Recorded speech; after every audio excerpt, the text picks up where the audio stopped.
Chicken চাপের এর চাইতে সহজ রেসিপি হতে পারে না। একদম হোটেল স্টাইলে বানিয়েছি, তবে ঘরোয়া মশলায়। চাইলে ঝটপট এভাবে করে চিকেন চাপটা বানাতে পারেন। আর আজকে যে রেসিপিতে বানিয়েছি মাংসটা অনেক সফট হবে। আমি এখানে 5 থেকে 6 পিসের মতো মুরগির মাংস নিয়েছি, একটু বড় টুকরো। চাইলে ছোট টুকরো দিয়েও বানাতে পারবেন।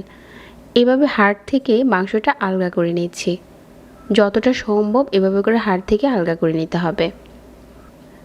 প্রতিটা স্লাইস এভাবে করে পাতলা করে ছড়িয়ে কেটে নিচ্ছি। আর এই পর্যায়ে হচ্ছে উপরটাতে একটা র্যাপিং পেপার দিয়ে তারপর হচ্ছে এরকম একটা লোহার কোনো কিছু দিয়ে বাড়ি দিয়ে দিতে হবে, তাহলে মাংসটা খুব তাড়াতাড়ি সফট হয়ে যাবে। এই স্টেপটা অবশ্যই ফলো করবেন। দুটো পাশ সেমভাবে করে নিচ্ছি। এই কাজটা চাইলে শিলপাটায়ও করতে পারেন। টক দই নিয়েছি এখানে আমি 4 টেবিল চামচ, 1 টেবিল চামচ আদা বাটা আর হাফ টেবিল চামচ রসুন বাটা। লাল মরিচের গুঁড়া দিয়ে দিচ্ছি 1 চা চামচ, হলুদ গুঁড়া হাফ চা চামচ, ভাজা জিরার গুঁড়া হাফ চা চামচ আর হচ্ছে গরম মশলার গুঁড়া হাফ চা চামচ। ধনিয়ার গুঁড়া দিয়েছি এখানে হাফ চা চামচ, 1/4 চা চামচ টেস্টি সল্ট আর হচ্ছে স্বাদ মতো লবণ। লেবুর রস দিয়ে দিচ্ছি 2 চা চামচ আর 1/4 কাপ টমেটো সস।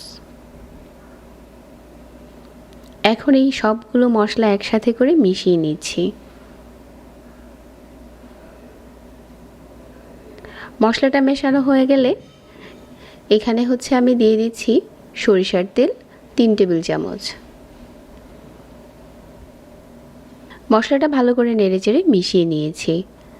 আর এই পর্যায়ে মুরগির মাংসের টুকরোগুলো দিয়ে মশলার সাথে খুব ভালো করে ম্যারিনেট করে নিয়েছি। এখন এটা আপনি যত বেশি সময় ম্যারিনেট করবেন চাপটা খেতে তত টেস্টি হবে। হাতে সময় না থাকলে 1 ঘন্টার মতো ম্যারিনেট করে রেখে দিলে হয়ে যাবে।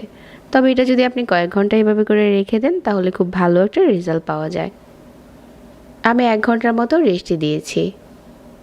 আর এর ফাঁকে হচ্ছে আমরা এখানে নিয়ে নিচ্ছি হাফ কাপের মতো বেসন আর সাথে দিয়ে দিচ্ছি হাফ চা চামচ লাল মরিচের গুঁড়া। প্যাকেটের যে টেস্টি মশলাগুলো থাকে ওগুলো দিয়ে দিচ্ছি 1 প্যাকেট। আর এই বেসনে স্বাদ মতো লবণ দিয়ে একটু মাখিয়ে নিচ্ছি। এখন প্রতিটা মুরগির মাংসের টুকরো এভাবে করে বেসনে গড়িয়ে গরম তেলে ভেজে নিতে হবে। জাস্ট একবার উপরে লাগিয়ে নিলে হয়ে যাবে।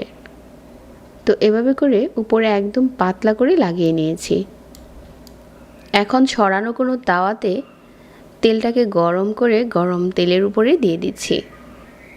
আর চুলার আঁচ একদম কমিয়ে মিডিয়াম আঁচে একটা পাশ একটু লাল করে ভেজে নিতে হবে। দুটো পাশকে এভাবে করে এখন আমাদের চাপটা রেডি হয়ে গেছে। আপনি চাইলে নান রুটির সাথে পরিবেশন করতে পারেন, আবার চাইলে সাদা রুটির সাথে এটা খাওয়া যায়। ঝটপট বানানো হয়ে গেল একদম হোটেল স্টাইলের চিকেন চাপ। আজকের রেসিপি ভালো লাগলে পেজ ফলো করে রাখবেন। সবাইকে ধন্যবাদ জানিয়ে আজকে এখানেই বিদায় নিচ্ছি। আল্লাহ হাফেজ।